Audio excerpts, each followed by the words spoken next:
Welcome to the Genius Factory. Enjoy the video. You start by confirming the stabilizer rating and placing it near the fridge. Check the V-Guard model matches the fridge load and starting current. This prevents overload. Next, make sure the wall socket and stabilizer earth are intact. Poor grounding causes issues. Turn off the main breaker, then position the stabilizer within about 1.5 to 2 meters of the refrigerator to reduce voltage drop. Once done, double-check the stabilizer is level and stable before proceeding to wiring.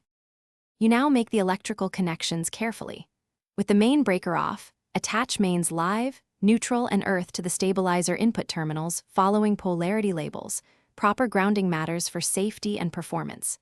Then connect the stabilizer output to the refrigerator plug or hardwired terminals per the manual, securing all screws tightly. Set the stabilizer's delay or auto start timer to 3 to 5 minutes to protect the compressor. Once wired, turn on the stabilizer first, then the fridge. You finish by testing the system methodically. Turn the stabilizer on and wait the full timer interval, then switch the refrigerator on. Watch the stabilizer's voltage readout as the compressor starts. Make sure the compressor runs smoothly and there are no frequent trips or abnormal noise. This confirms proper protection. If you see voltage spikes, persistent tripping, or no start, check the earth connection and terminal tightness, remeasure voltages with a multimeter. And if still unresolved, contact V-Guard support for guidance. Thanks for watching. If you found this helpful, don't forget to like and subscribe.